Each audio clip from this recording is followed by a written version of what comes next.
today? Yep, we're all set. Great, lovely. Well, hello everyone, and welcome to today's webinar. Do you want to put up the first slide, which is a kind of webinar of two parts, one about thrombocytosis, and then the second part of our research and development team to come and talk to us about the work they do and the ways that primary care can get involved. So first of all, I'd like to welcome Dr. Jim McMorran, which as it says on the slide, is the primary care lead for the West Midlands Cancer Alliance, but I think more importantly is the founder and still contributor to GP Notebook, which I'm sure lots of you read. Certainly I do. I think it's a fantastic resource. And I first heard Jim's talk actually a few months ago at the Primary Care Alliance group, and I enjoyed it so much that we immediately emailed him and said, would you come to our webinar, because I think it's such a great talk and such a kind of interesting kind of subject, and thankfully he kind of agreed. So I'd like to welcome Dr. Jim McMorran, who's going to talk to us about, as we all know, the link between thrombocytosis and cancer, but actually what should we do about it, and when should we worry about it? So I'll hand over to Jim. Thank you very much, Suzanne. Thank you for inviting me to speak today. As Suzanne has said, I'm a GP, a sort of portfolio GP. So I do a cancer job for the West Midlands Cancer Alliance, where I help with primary care issues. Also, I do, as Suzanne has said, I was, well, a long time ago, we founded GP Notebook in medical school, and I'm still the editor of that. Next slide, please. So what about raised platelets and cancer? So raised platelets per se is a very common finding in general practice.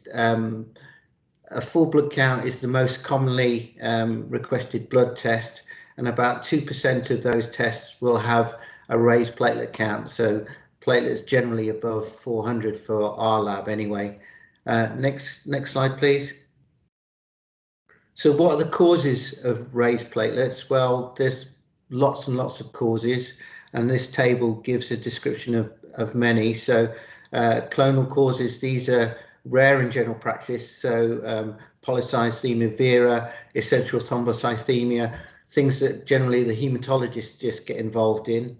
Then there are spurious causes. So the platelet count can be normal, but the lab can decide that the platelet count is high based on the way that they check the platelet count, and so those are spurious causes such as cryoglobulins and schistocytes, things that we don't ever see. So the most common cause is a reactive thrombocytosis. So that's generally infection, inflammation, or tissue damage. But in the list of causes there is malignancy. So malignancy is something that GPs should think about if there's a raised platelet count with no other sort of obvious indication for it. So it's not after injury or not after infection, but somebody's got a raised platelet count. We should be thinking cancer. Next slide, please. So what does NG12 say about raised platelet count? So NG12 is the original NICE urgent cancer referral guidance from 2015, and they talk about the Lego cancers, so lung cancer, endometrial cancer, gastric and esophageal cancer. So those are the cancers that in 2015 NICE suggested were cancers to think about in terms of if you've got a raised platelet count. So if a lady aged over 55 has a raised platelet count and new onset vaginal discharge, and they talked about organising a direct axis pelvic ultrasound. So if somebody's got a raised platelet count and upper GI symptoms or weight loss, then that would be an indication for a routine endoscopy, upper endoscopy. If somebody's got a raised platelet count and no other symptoms, and somebody would be thinking of doing a chest X-ray. So these tests were all aimed at looking at these Lego cancers. Next slide, please. There. So what happened? So subsequently after that, Sign produced their cancer guidance. So the Scottish guidance went one step further. So instead of Lego, it became Lego C. So they added that you should be also thinking about colorectal cancer. So unfortunately, that graphic, which I think you're going to get all these slides anyway, you can increase and see. And so basically they suggested having a FIT test, and now obviously in our lower GI pathways, we now do a mandatory FIT test, and a FIT is a way of helping identify people with possible colorectal cancer. Although FIT is not a perfect test, and approximately 10% of people with colorectal cancer will have a negative FIT test. Next slide, please. So this is just a which statement is true. So this is just to make everybody think. So is gastroesophageal cancer the cancer type most often associated with raised platelet count? In a patient aged 40 years or older, is the positive predictive value of having a cancer within a year 3%. Lego C could become Lego PC, where P is for prostate cancer. Study evidence suggests that about a third of patients with lung and colorectal cancer with pre-diagnosis thrombocytosis had no other symptoms indicated of malignancy, i.e. no red flag symptoms, and they just had a raised platelet count before their cancer came to light. So that's just a thought of, ideally you'd have these things where people would put their answers, and then, but these are answers in your head. So next slide, please. So the right answer is a third of patients with lung and colorectal cancer. So according to the study, which we're going to have a look at briefly, which was the sort of study which basically outlined the risk of raised platelets with cancer. A third of patients have with colorectal or lung cancer had a raised platelet count without any red flag symptoms before they became an urgent referral.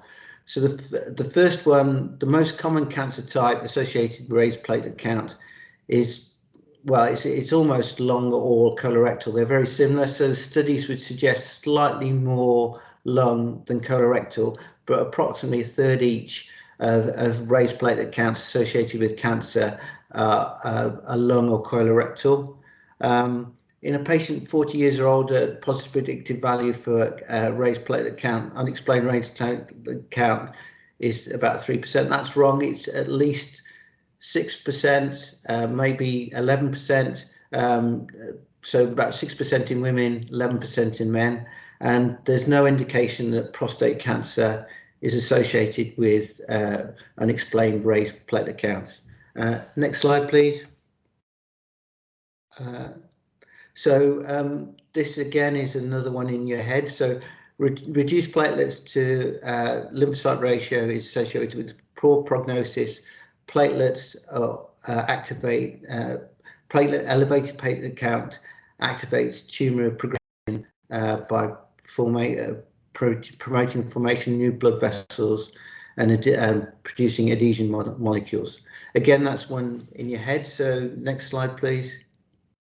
So basically, raised platelets aren't just a reaction from the body to the tumor. So the tumor itself encourages platelets because that helps it to proliferate. So the spread of the tumor is helped by raised platelet count, which is also significant why end-stage tumors have a significant raised platelet count, because not only is that the body's reaction to it, it's the tumor trying to encourage the platelets so that it can spread.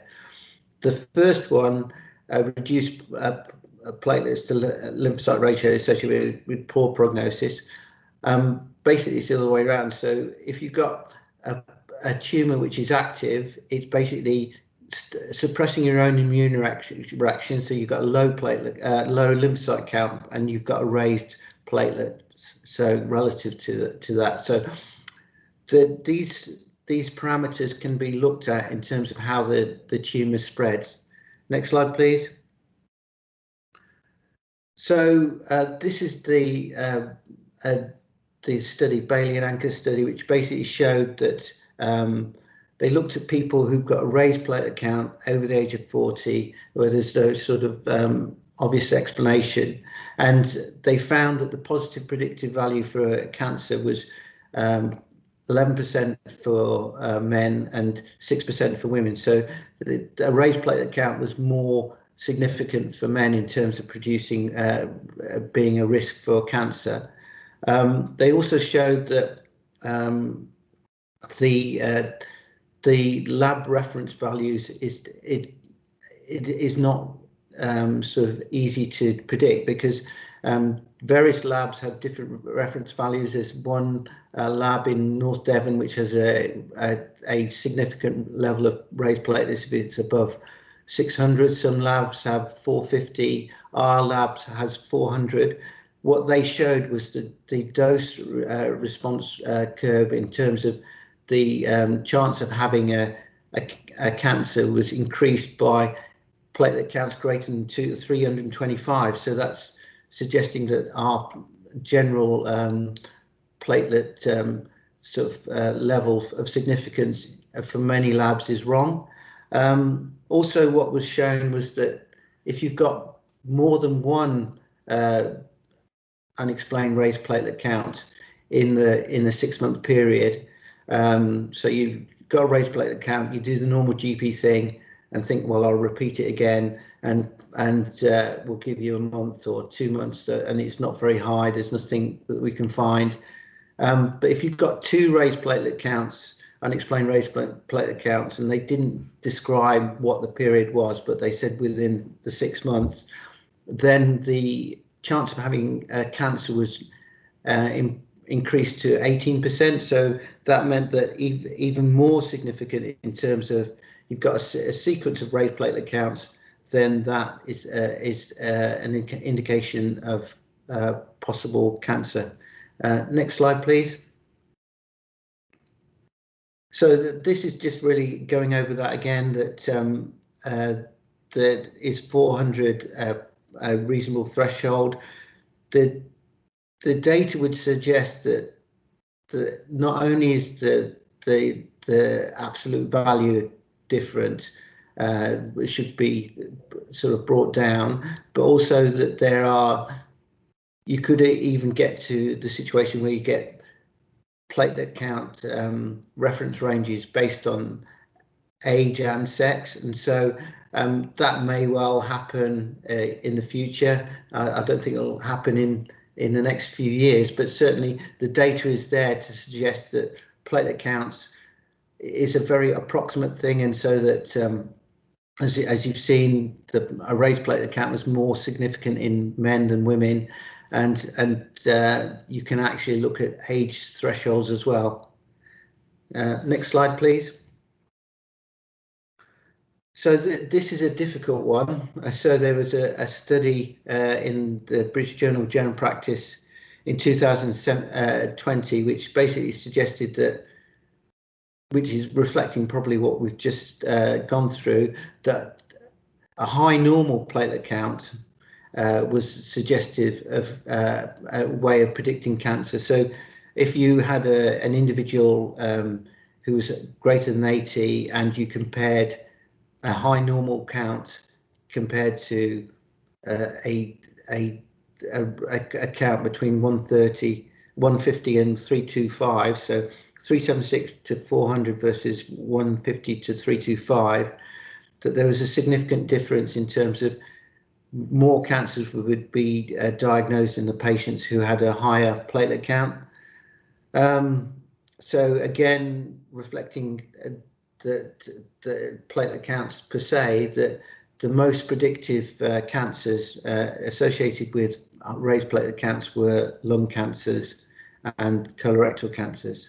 And in general, reflecting that raised platelet counts are associated with spread of cancers, then they often had, unfortunately, advanced stage cancers.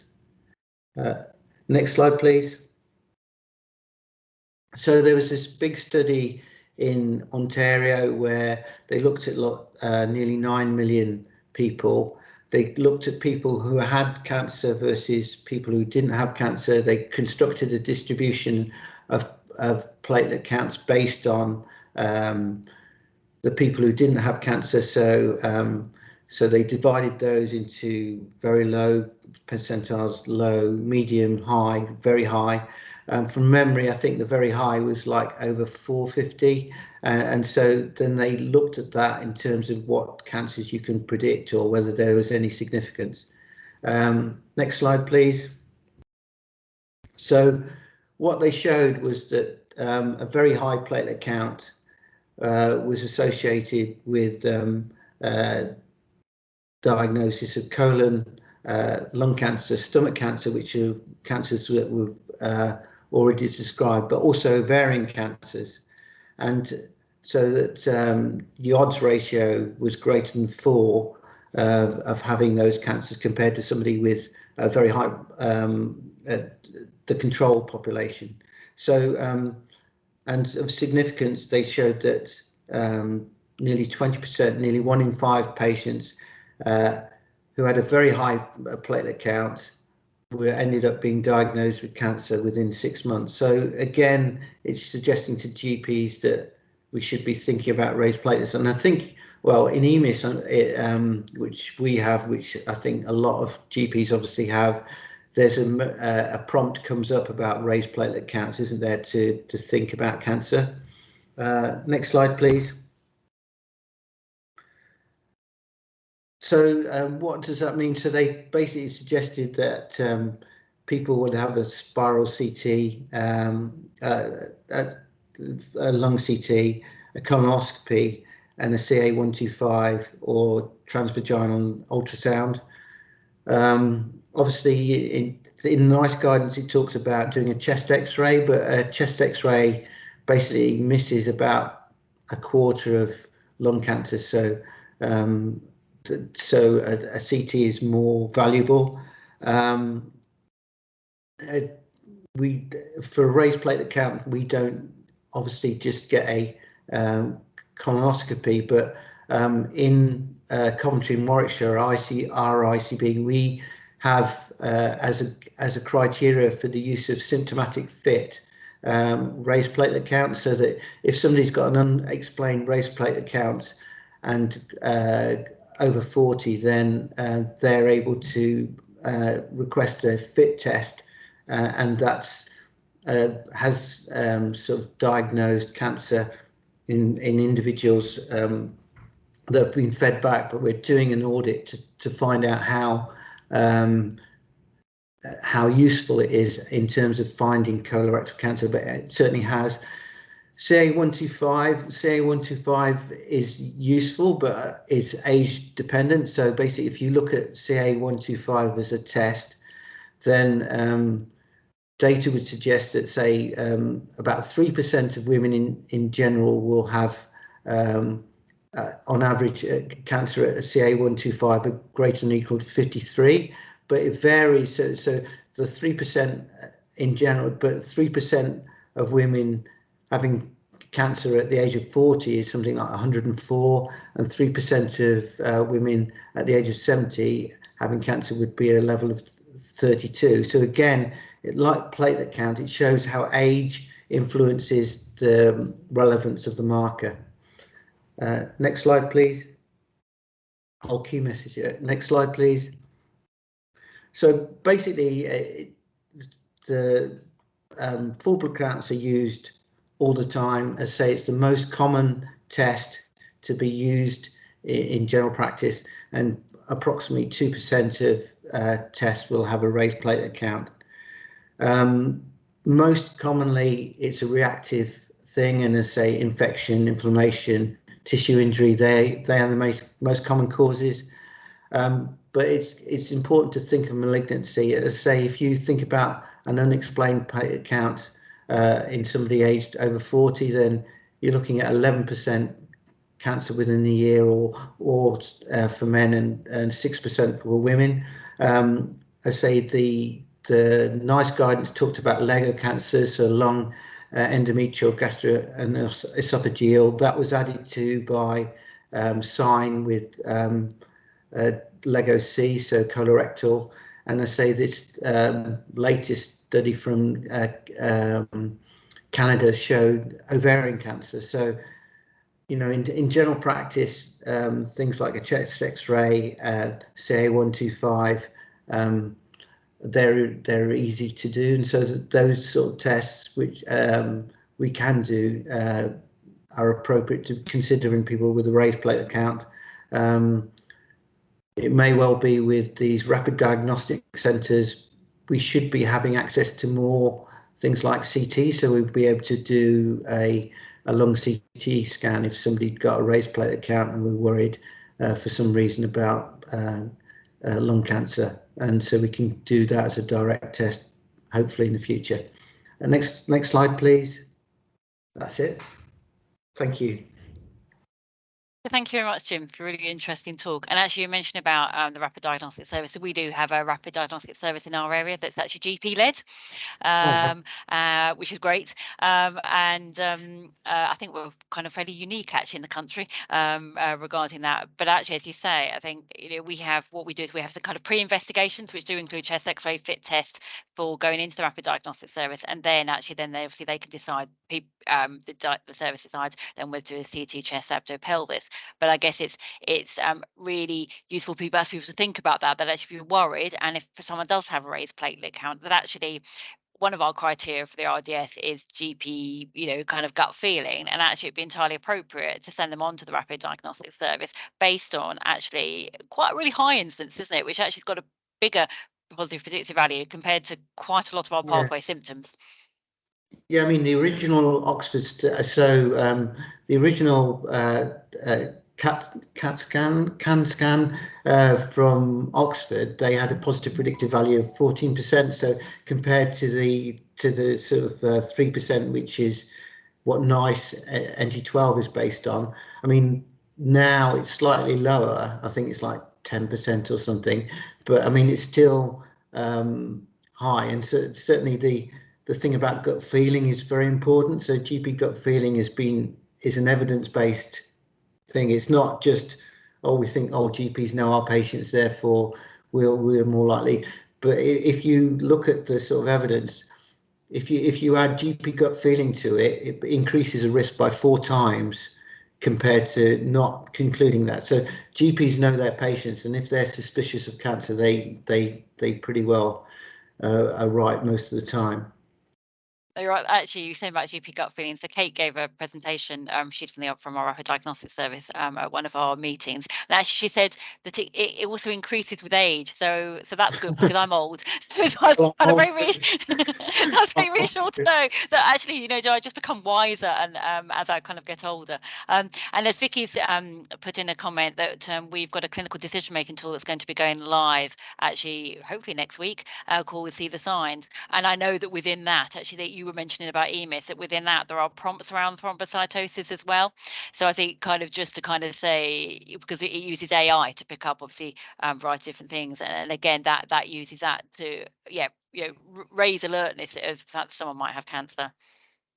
Yeah, I mean, there are various, Arden's got their own tool as well, haven't they? So there are various tools. I mean, I think See the Signs obviously is well, we were put off by the cost, so I don't know what cost they've said to you, but we were put off by the cost, so we haven't used it in the West Midlands.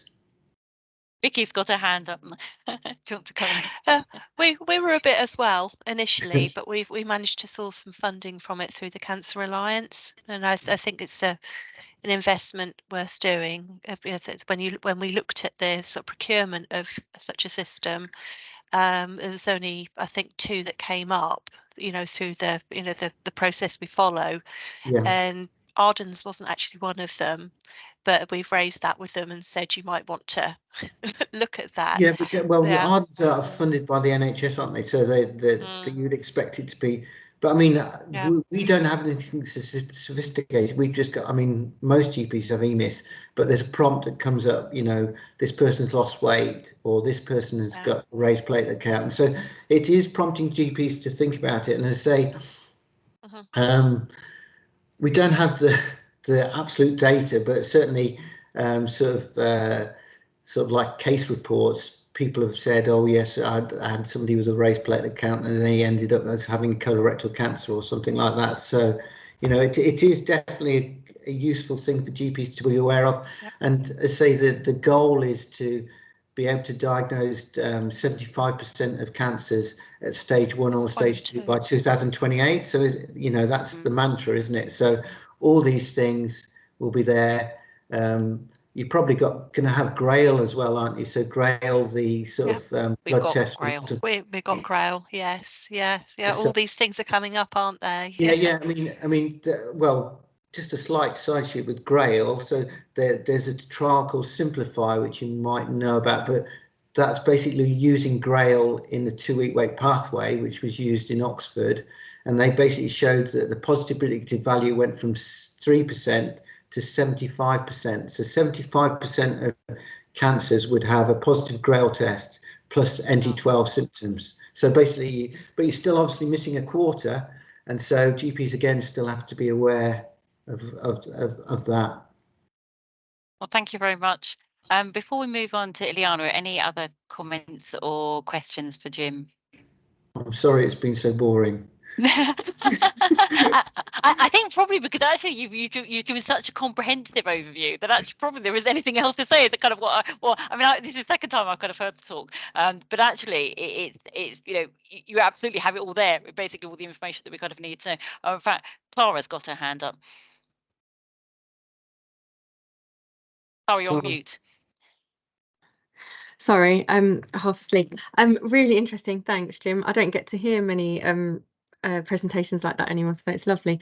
I was really interested in the kind of trial results and the impact that I guess diversity of participation in research might have on some of those points that you were talking about in terms of the platelet numbers, because we're not terribly good, or haven't been in the past, at, you know, recruiting the right patients into trials in terms of age, ethnicity, you know, putting cutoffs. You can't come into this trial because you're over 65, but there's no justification for that. And I know we're starting to change things, and we're part of some NHS England funding to try and do that at a national level. But I just wondered if you had any comments on some of those earlier trials and the platelet counts and whether that might have an impact. Oh, I think it's going to have an impact. I mean, one of the sort of editorials actually said the same point about you know, that there's a lot of data. We know that it's platelet counts vary between age and sex, but they're probably going to relate to ethnicity as well.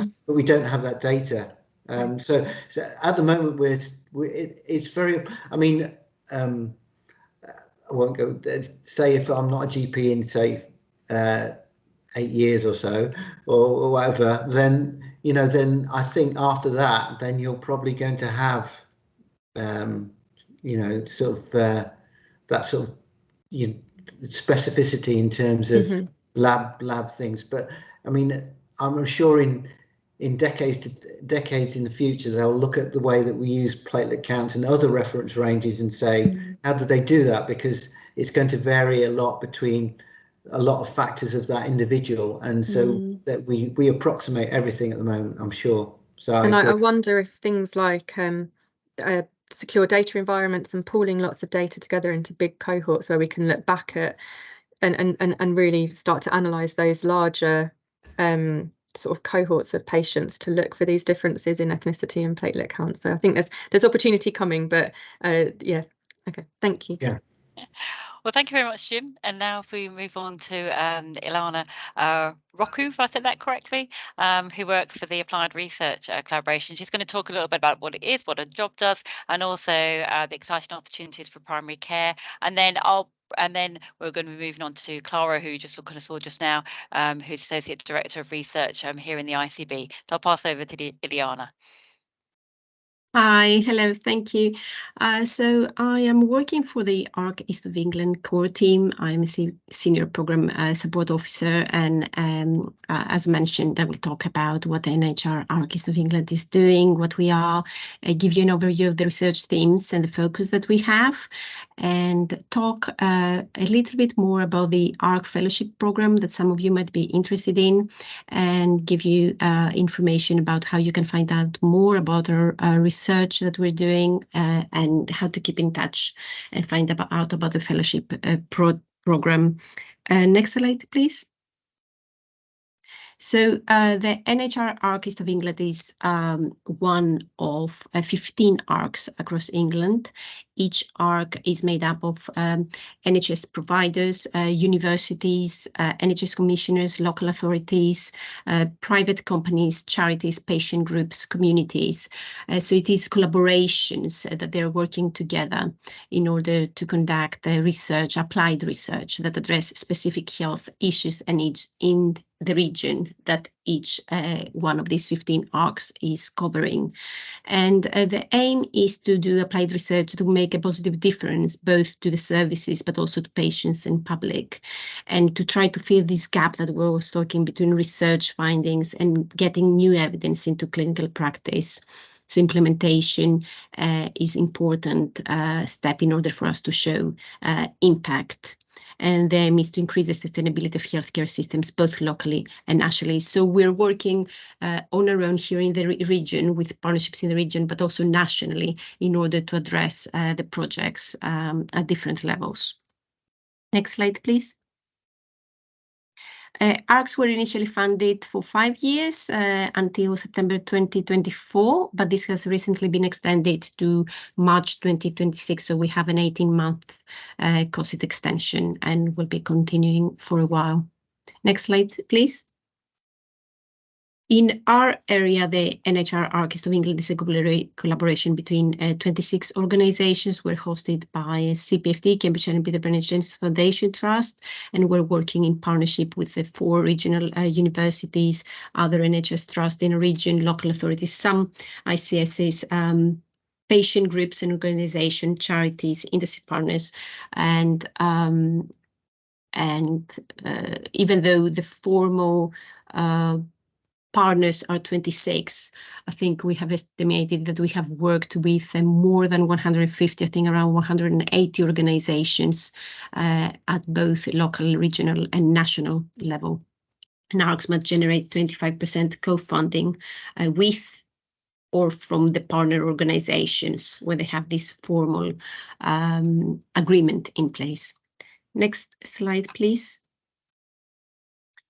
Part of our approach, I think, in the East of England is focusing research in areas that have been identified as having high health needs in our region, and we call them population in focus.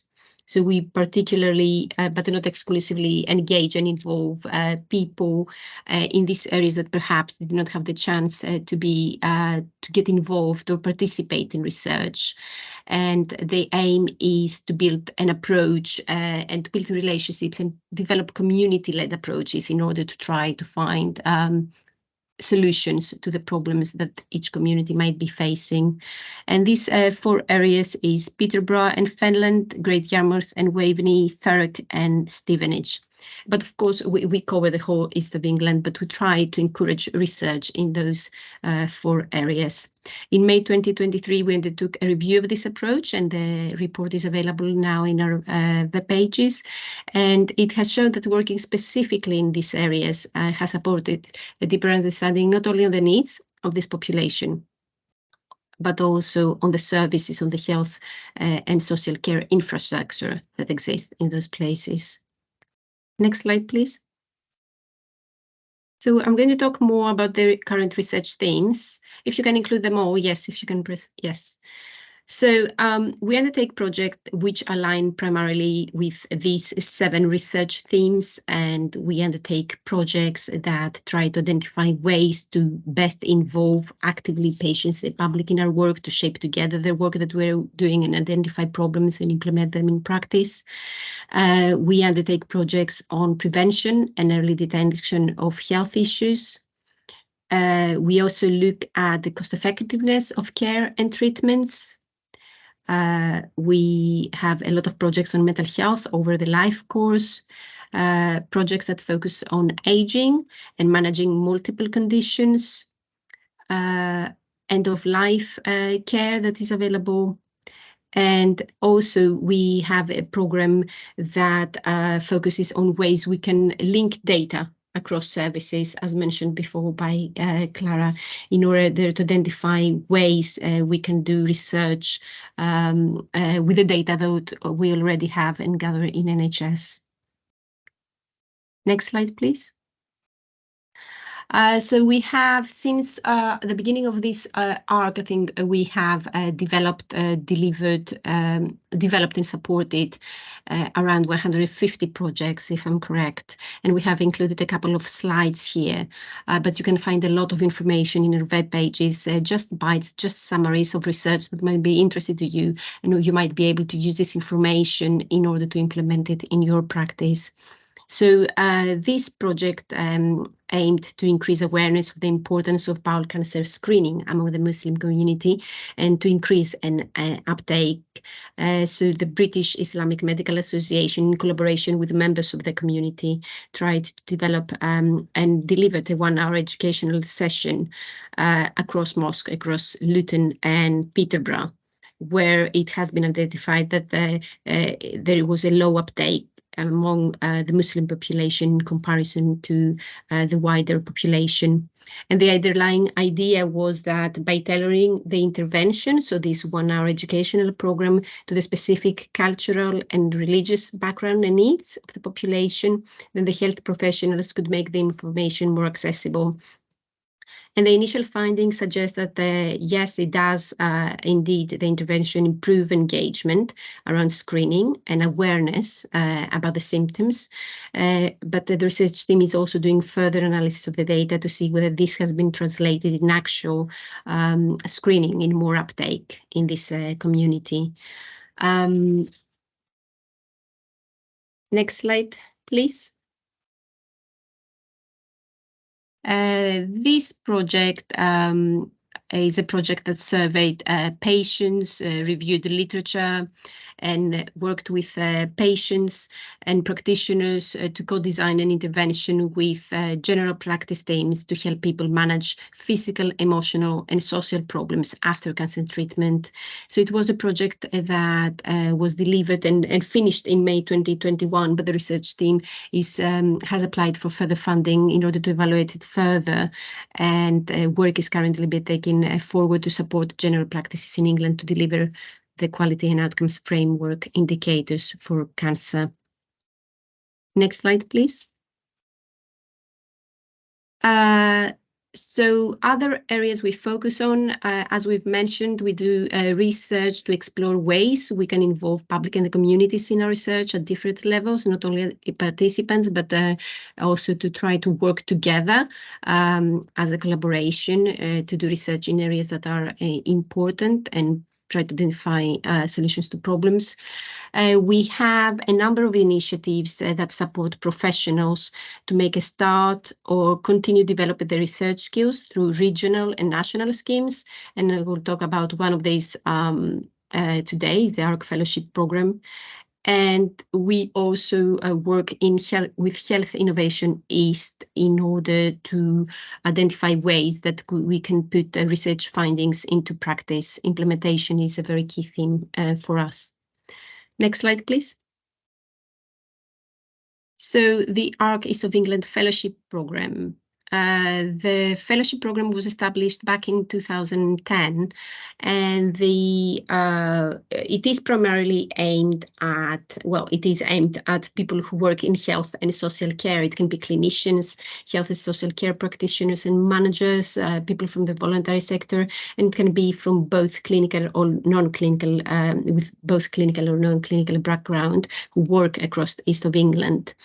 And it is an opportunity for people who wanted to do research but didn't have the time to do it due to work commitments. It is for people who want to learn more about the research methodologies or implementation of evidence-based knowledge in practice, and they would like to do a project related to their practice.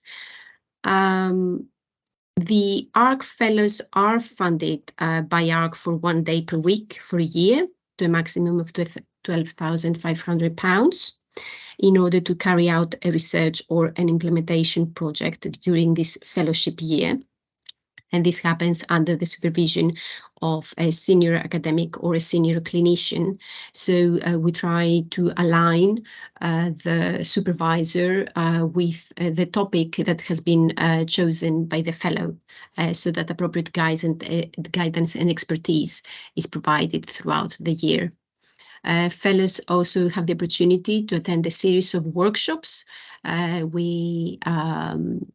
This will take place in the beginning of the year. This year, we have changed a bit the program so that it can take into consideration feedback we have received from fellows. So all the workshops will take place in the beginning. This program is different for the research implementation in comparison to the implementation fellowship.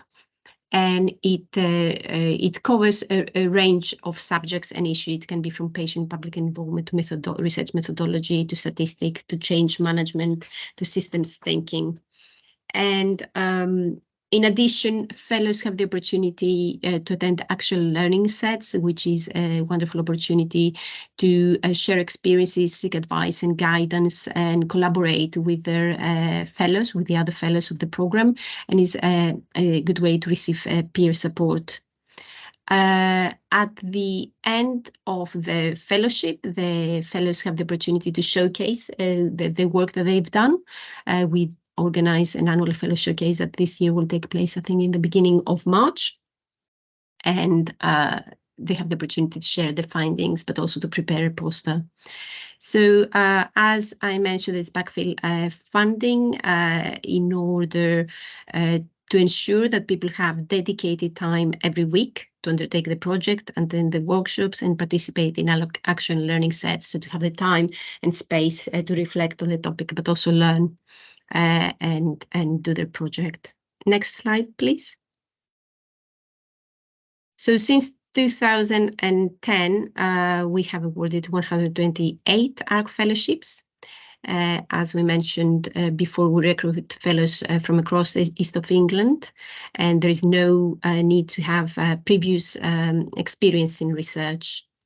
As an example, in 2023, our fellows included occupational therapists, registered nurses, a physiotherapist, research lead, palliative care consultant, and 3 general practitioners. Next slide, please. Here I have included just 3 examples of our current fellows. They're currently working on these projects, and they will be showcasing what they have done, their work in the showcase event that will take place in March. Laura Angus' project is a data project to map the depression pathways across primary and secondary care. So it's trying to link data with both GP and secondary care services in order to see this pathway. Katie Horder is also investigating ways to improve GP access by considering a number of factors that you see there, and Dr. Matthew Carson is considering trying to answer the specific question, is if there are missed opportunities for GPs to use family history of cancer to aid earlier cancer diagnosis. But there are lots of other projects, and you can find information about our current and past fellows in our web pages. Next slide, please. Sorry to interrupt, Vicky, you've got your hand up. Yes, just to say we're running low on time, and I'm just conscious that we've got Clara coming in as well. So, questions potentially. So just to let you know. I'll finish with one, if we can move forward. It's just, so as I mentioned, we have 2 fellowships, the research and the implementation fellowship. Applications are now open. They opened on the 16th of October and they close on the 30th of November. So still time to go and apply. Next slide, please. And how to apply. I think we advise it is interesting to think a research idea, something that we may want to do, something gap that you might have identified, an area of interest, and then try to contact us in order to put you in touch with the relevant theme lead and try to see whether we can align your project with a theme in ICS of England. And even if it's not aligned, then we can try to identify the proper academic supervisor, or perhaps you have someone in mind that could help you throughout the process. So discuss that. Creating a research protocol is an important part of the application. So discuss with the supervisor and write the proposal would be an important step before applying. There is all the information available in our web pages, and there's application form and the guidance, and you can submit your application by the 30th of November. And if successful, there is going to be an interview on 2nd February for people who are shortlisted. And if successful, fellows will start in April. The main message is that we're here. You can find information about research that you might be interested in implementing in your practice in our web pages, but also you can contact us if you have any questions about the fellowship program. I had the opportunity to attend one back in 2018, and it gives me a lot of confidence in trying to implement a lot of the findings in my practice and the role that I had at that stage. And that's it. If you have any questions, here is our contact details. And you can sign up to our bulletin, which provides information about projects that we're doing. And you can follow us on Twitter as well.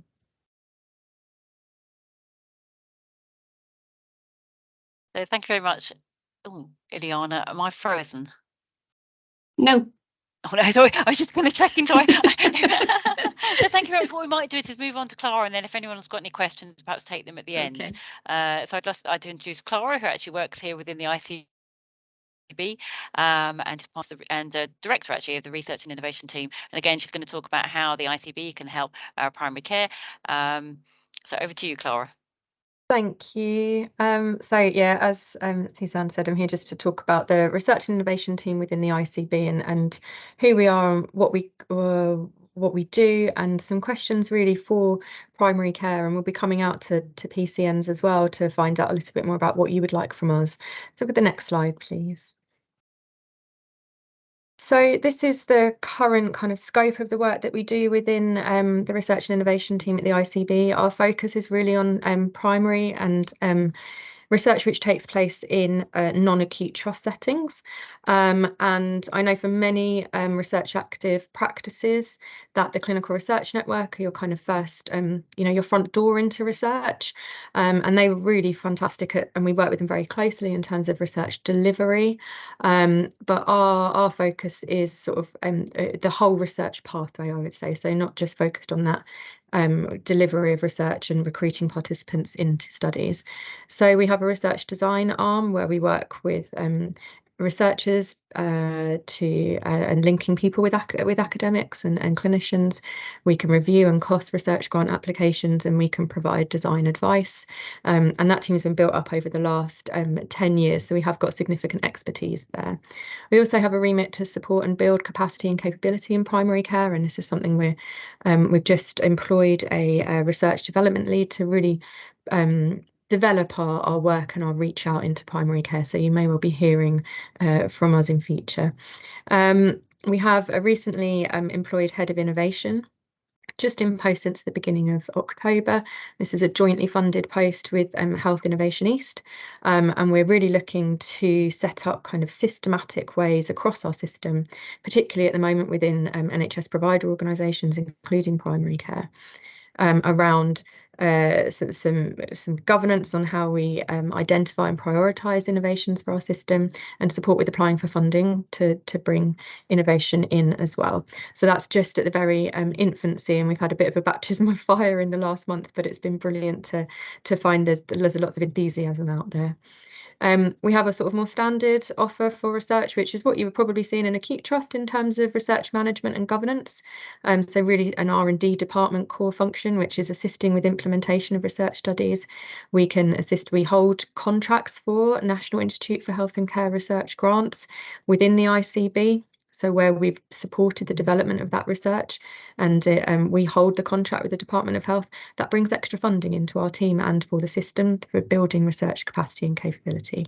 And at the moment we hold about 10 grants worth £10 million, and I'm just about to sign a contract with DHSC for a £5 million programme grant as well. So we're really active, we're very successful, so if you have any ideas, please come and talk to us.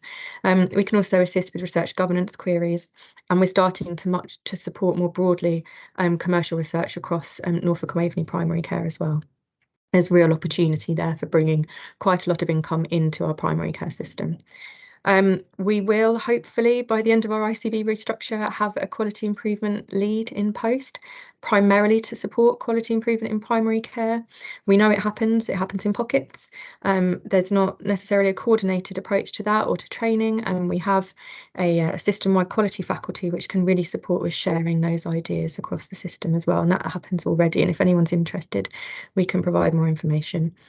The other part that we do is we have an evidence and evaluation hub, and this is really to support prioritisation of projects across the ICB funding.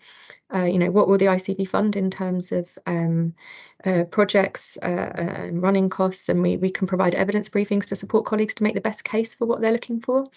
And we also make sure that when services are instigated, that the project teams really understand whether they're collecting the right data and can evaluate the impact of their service. Because if we need to make sure we're making the right investment decisions and we're getting the best outcomes for our population within the resources that we have. So we really support system-wide projects. So we're working on the virtual ward project, and we're also working on the implementation, or will be when it's the business case is fully approved, of the electronic patient record across the 3 acute trusts and the introduction of that. We also have a kind of more strategic role across the system, which is kind of the things that I'm doing now, talking to people about what we're doing, building business research and innovation as business as usual across the ICB. And there is a research and innovation strategy that we have and was published in May, and we can share that with you. If I could have the next slide, please. This is our current work. I've spoken a little bit about how we're currently working with practices around the setup and conduct of research with the Clinical Research Network. We also have provided advice on commercial research, and there has been some commercial research associated funding out to primary care, which we've delivered. We work with academic teams on project grants, funding early career researchers. I've already mentioned our research design development. We've had a specific research capability funding call out to primary care networks to really start to create a research network within primary care. And we have provided support as well to PCNs for evaluation. I've mentioned a little bit about this kind of system work that we're doing, and as part of that, we are able to feed into national conversations around research with both NHS England, with the National Institute for Health and Care Research, and with the Department of Health. So we do have that kind of national representation and influence in terms of what do we need as an ICB and as an ICS for research. We can support and facilitate those conversations. Okay, I'll have the next slide, please. These are the main contacts within the team. So there's myself, there's Michael, who's the head of research design and evaluation, Claire, who's head of research management, finance and public and patient involvement. We do community research engagement as well as part of everything that we do. And Tim's our recent appointment as head of innovation. Next slide, please. So this is looking at research and innovation primary care. These are the kinds of questions we're going to come out and ask you about. What's your involvement at the moment? Are there any barriers? How could we help you get over those barriers? Are there any clinical needs that require a new or innovative approach that you have? And then how do we meaningfully feed back to practices and primary care networks about what we're going to do to help you? And we're really interested in what we can do to make it easier to engage in research. The next slide, please. And this is just really a bit of a busy slide, but it just demonstrates that we can support all aspects of this, but there is a difference between audit, quality improvement, research, evaluation, and then all leading into kind of clinical transformation and how that all fits together. So that's just a kind of useful diagram to have in your back pocket when you're thinking about the definitions for all of these things. And I think that's the end, so I'll stop. thank you very much, Clara and Ileana, for your time. And actually just a kind of comprehensive overview of what you have to offer. And I think it's great that you're going to be going out to PCNs. I'm sure they'll really, find that really useful. And also the fellowship offer. So the contact details are there. We'll be sending out the slides as usual.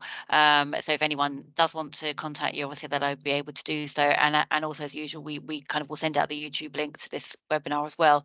As we're conscious, we've only got a few minutes left. Have anyone got any questions for either Clara or Ileana before we close today?